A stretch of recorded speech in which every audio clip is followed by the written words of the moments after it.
Welcome back, all my heretical sons and daughters, to another episode of Lynch Paints, where Lynch is back from his holiday feeling very refreshed, and he is going to be showing you today how to paint the Sons of Horus in the best colour scheme that matches the artwork as possible. So, before we get started, just a little mention: if you want to just help to support the channel, and if you enjoy what I do, then sound off down below with commenting, liking, subscribing, sharing, all that lovely good stuff. It just makes me happy. And yeah, with all that said, let us grab our paints and paintbrushes and let's dive into this.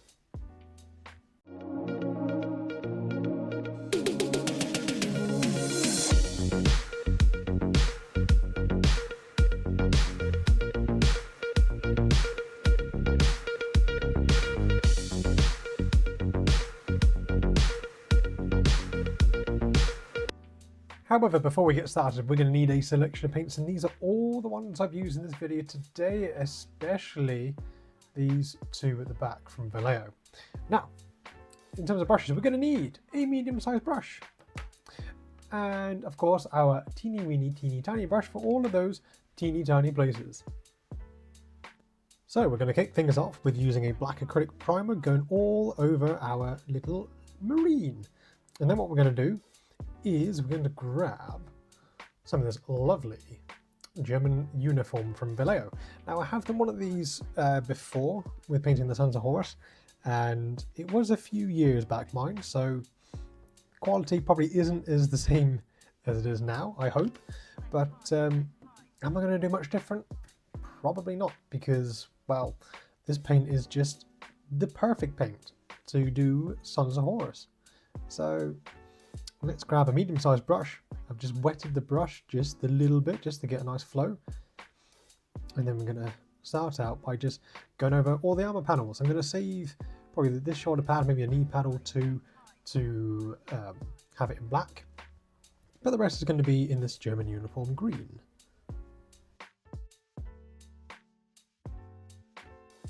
So after our first coat, it should look something like this. Now, don't worry too much if you ended up with some of the green going on to areas that you don't really want it to. You know, we're not painting for the golden demon, so it doesn't really matter. We're painting for speed, and we're getting a load of these guys done and onto the tabletop to fight off against the forces of the Imperium or the Chaos, depending on, you know, how heretical you're feeling on that particular day. Now, once it's all dry, and because that we thinned it down with a little bit of water, it does go on a little bit thin. It doesn't look so saturated. And don't worry too much if you have a lot of excess just sat on your palette, and you don't have to worry about trying to cram it back into the bottle, because what we're going to do is that we're just going to apply a second coat. Because we're going over black, it generally shows up a little bit darker, so this way, when you pop it on there, you can kind of see the difference there between the two tones, the two layers even. It means that this way we can kind of introduce a little bit of effectively wet blending into our miniature. This is something that you don't have to do, but it does make it a little bit more saturated. It helps it stand out a little bit more as well, and I think it looks a lot better after going over it a second time. So that is exactly what we're going to be doing.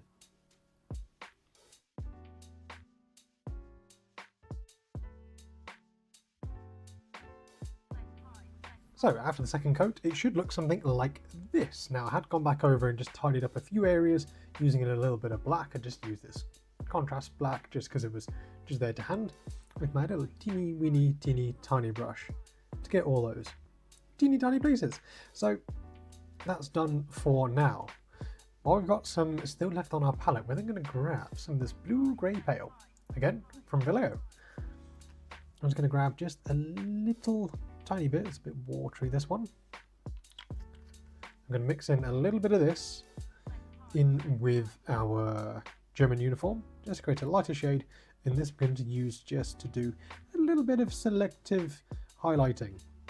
Now, of course, you know, you can highlight away to your heart's content until every little single edge and side and everything like that is highlighted, but as you all know by now, not a huge fan of that, so I'm just going to pick out just a couple of areas just to do a little bit of highlighting, because of course at the end of the day, you know, you guys probably got like 50, 60 plus Marines to try and paint up as quickly and nicely and neatly as possible and get out onto the table.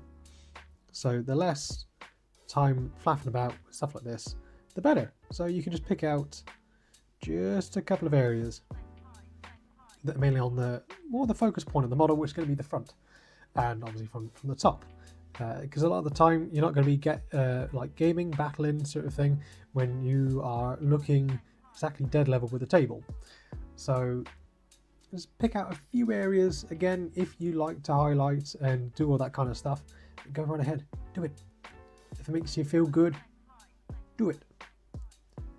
And if not, and you think that it's tedious and boring, then you can do this method, or you can go over, mix up this so almost like a 2-to-1 ratio, and then using a dry brush, just whack it all over the model, and then that way it's going to pick out the raised areas for you and give you a nice, quick, easy highlight instead.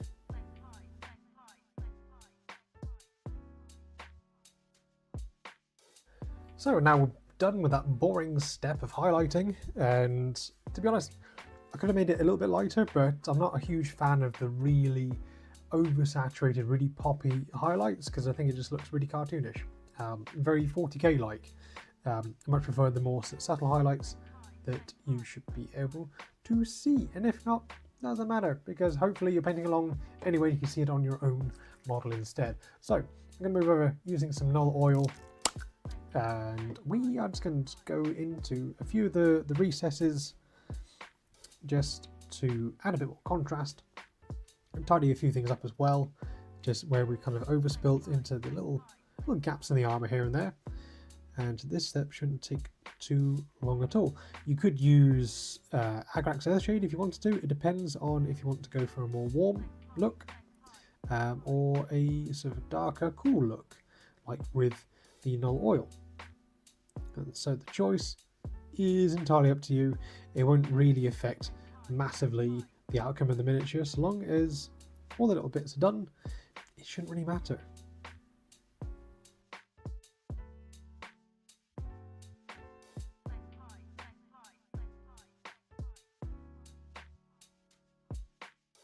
Now moving on to the black armor, we're going to use some of this Corvus Black, which is kind of like, it's like a very dark grey, almost black, not quite. And we're going to use this. We're going to grab our medium-sized brush again, and we're just going to do a bit of a dry brush, a bit of a heavy dry brush over the shoulder pad. We'll do the knee pads as well, just to get that main kind of colour block in. And then with this as well, we can go over the weapons as well. It's nice, quick and easy. Now just mixing some of this lovely Storm Vermin fur, this nice kind of medium tone grey. Just going to mix in just a little bit of this, and then we're going to give it just a little bit of a highlight, just to make it stand out.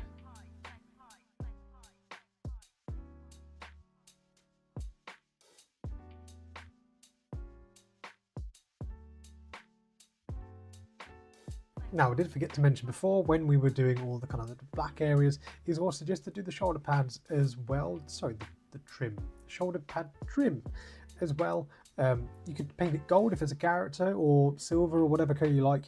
But generally, it tends to be a black shoulder trim, and then that's that. So I'm going to move over to the next step using this Iron Warriors metallic silver.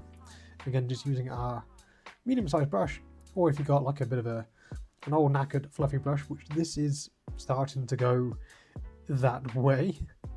I've had it for quite a while. So I'm just going to go over effectively just all the metallics.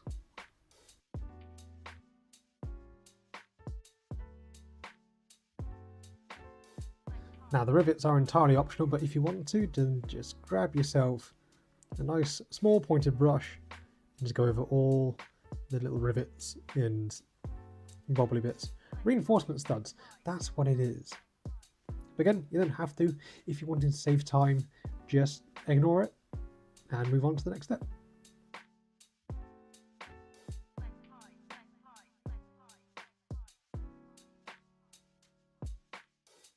So for a little extra added pizzazz, we're going to use some of this Runefang steel, and I'm going to use this on the axe.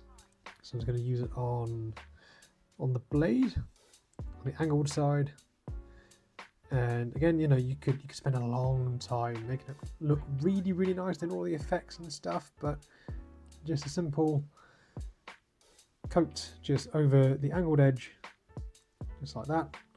A little bit of highlighting, just really rough, will do the job just as well, really. I mean, probably not, because it's not as fancy, but you get the point, you know, especially if you've got loads of despoilers to get through. Assault squads with power axes, power swords, that sort of thing. I'm not quite sure exactly from the top of my head how good they are in 3rd edition, but yeah, you know, you want to save time, so I'm just going to do a little bit here and there, just to kind of get the point across, and then we'll move on to the next step. The next step we're doing is the eye lenses. So I'm going to start out with a mixture about 50-50 of red and black. And what we do is that we're going to be painting about 2/3 of the lens, and then we'll use pure red to paint the first half, mixing a little bit of orange into the red, just to do the very, very, very end of the lens, or rather the very middle, and then topping it all off with a tiny white dot at the back of the eye lens, just to show that reflective look.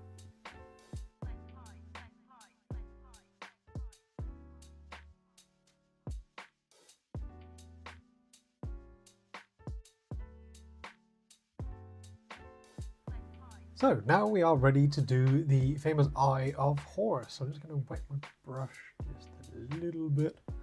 I've got my Corvus Black.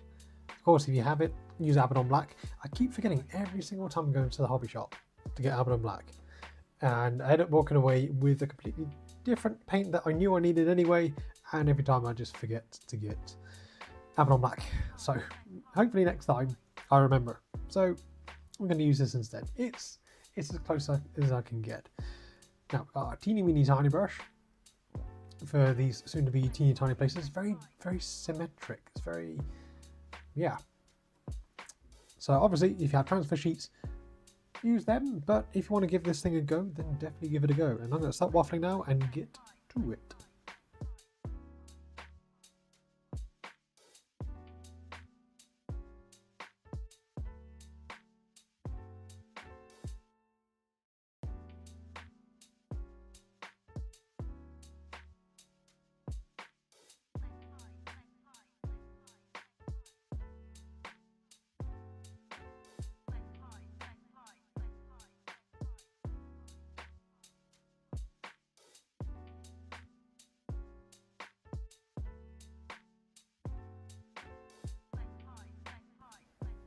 And so here you have it, folks. This is probably the best way to paint the Sons of Horus, with the closest colours that you'll find to the official artwork and that sort of thing.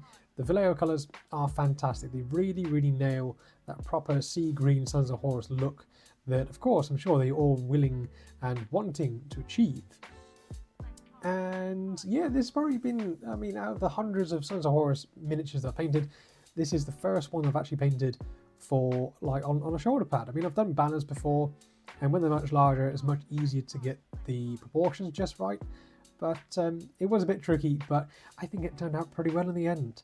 So if you had, of course, enjoyed this video, then do support the channel by just simply doing all the usual YouTube stuff, like, comment, subscribe, and share with your friends as well. And, you know, for all those Sons of Horus players out there, have I done them justice? Have you used the Vallejo German uniform paint before? If not, what other kind of colours do you use? I'd love to know, so let me know down in the comment section below. If you want to pick up some miniatures for yourselves, and check out my affiliate link, and there will be some stills and pictures of this miniature over my Instagram page. If you want to check me out over there as well. I have done a video guide of the Sons of Horus before, quite a few years back. Hopefully this one is an improvement of the last one. I haven't looked at it in ages. I think I had a raised shoulder pad with the symbol already on it, so I didn't have to freehand it. And yeah, let me know. Hopefully this one's better. but there'll be a link for that one in the description down below as well. All the links will be down there for you to peruse at your leisure. So without further ado, stay safe, stay beautiful, and we'll see you all next time.